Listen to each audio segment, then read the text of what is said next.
And we are here on this very, very cold morning to review a movie that I saw yesterday, Spider-Man Into the Spider-Verse. So, let's talk about the amazing storyline in this movie.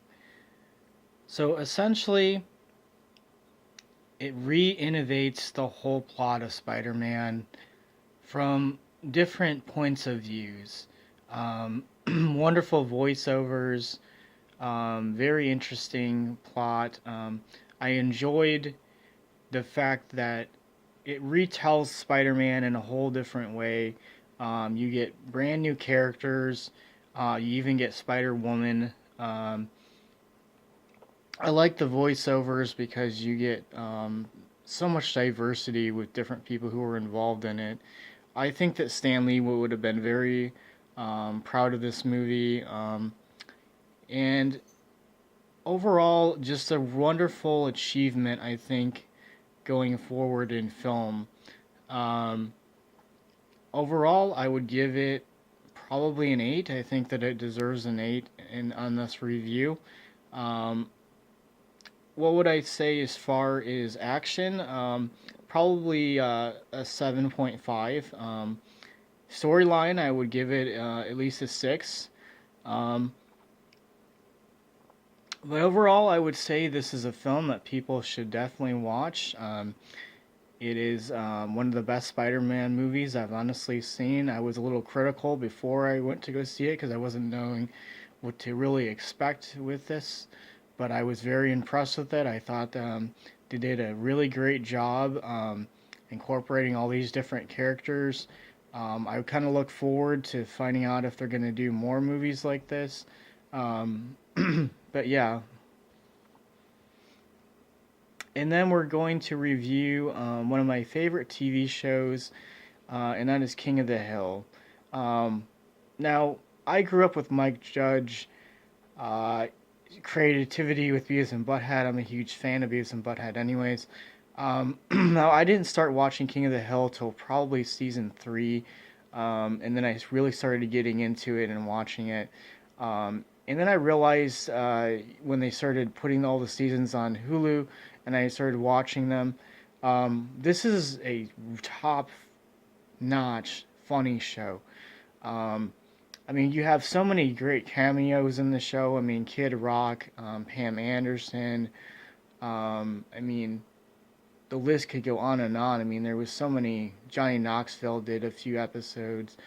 Um, and the characters that I really enjoy, honestly, is I like how Bobby and Joseph and Connie keep getting into crazy situations, and then Hank in the rest of the people in the neighborhood have to keep bailing them out. Um, what would I say? I would say King of the Hill is one of those shows that during its heyday, I think that a lot of people were critical because of the director and the progression of some of the plots and the episodes in the series. But I really feel like King of the Hill was a show that should have gotten more recognition for its achievements. Because there was so many controversial episodes, honestly, in the series itself. Um, and I just wanted to give it its props here. You know, I think King of the Hill is one of those shows that really defined Fox during the 90s. That and that 70s show, for example, as well. That was another show that had a lot of success. And That's another show that I wanted to quickly talk about too. That 70s show, I mean, Danny Masterson, Mia Kunis, Ashton Kutcher, Topher Grace, um, I mean, Wilmer Von Kurtwood Smith, the whole cast in that 70s show, plus, Tommy Chong was also in the series. I forgot to mention it that too.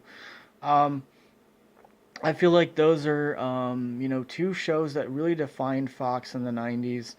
And I feel like if Hulu is very intelligent now, being that Netflix keeps letting go of these shows, um, sorry, I have a horrible laryngitis. Um, I feel like they should pick up that '70s show and get the rights to it. I think that that would be wonderful for the Hulu site. Also, I'm hearing other things as well about Friends being added in sometime in February on Hulu, and I think that that would be another huge achievement for Hulu if they could accomplish that. Because Netflix again is letting these shows go, not renewing contracts, and I think that that's not a very intelligent thing because you're losing so much fan base. Um, so those are just a few things I wanted to talk about. I wanted to review the new Spider-Man movie, talk about my opinion about King of the Hill and that '70s show, and where we are kind of now. Now, one show I'm gonna give a really, I wouldn't say bad review, but at the same time, it's a show that I've seen and I just don't think it's very funny at all, and that's The Cool Kids. Um, and people keep saying, "Oh, review this show," and I'm gonna say right now, this show is boring. It's god awful boring. It's horrible. It's not funny in any form of way. Um, and I normally I don't give a TV show a bad review, but that show is just boring as hell, man. Like you cancel good shows and then you put shows like that on that have no purpose whatsoever and they're just so boring. And but anyways, that show would get like a 3 in my honest opinion. It is really god awful boring. I can't stand it. Um, Another show that I wanted to review quickly too is The Neighborhood. Everybody keeps talking about, oh, watch The Neighborhood.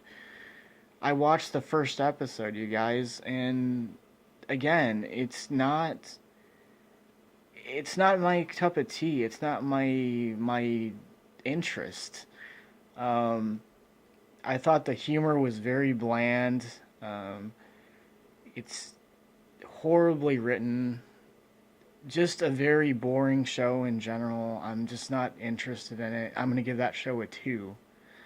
I think it's really bad. It's not worth even a moment of your time. It is really boring, guys.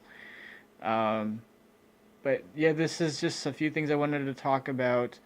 The next review will be probably a few other Christmas movies that I'm going to be reviewing.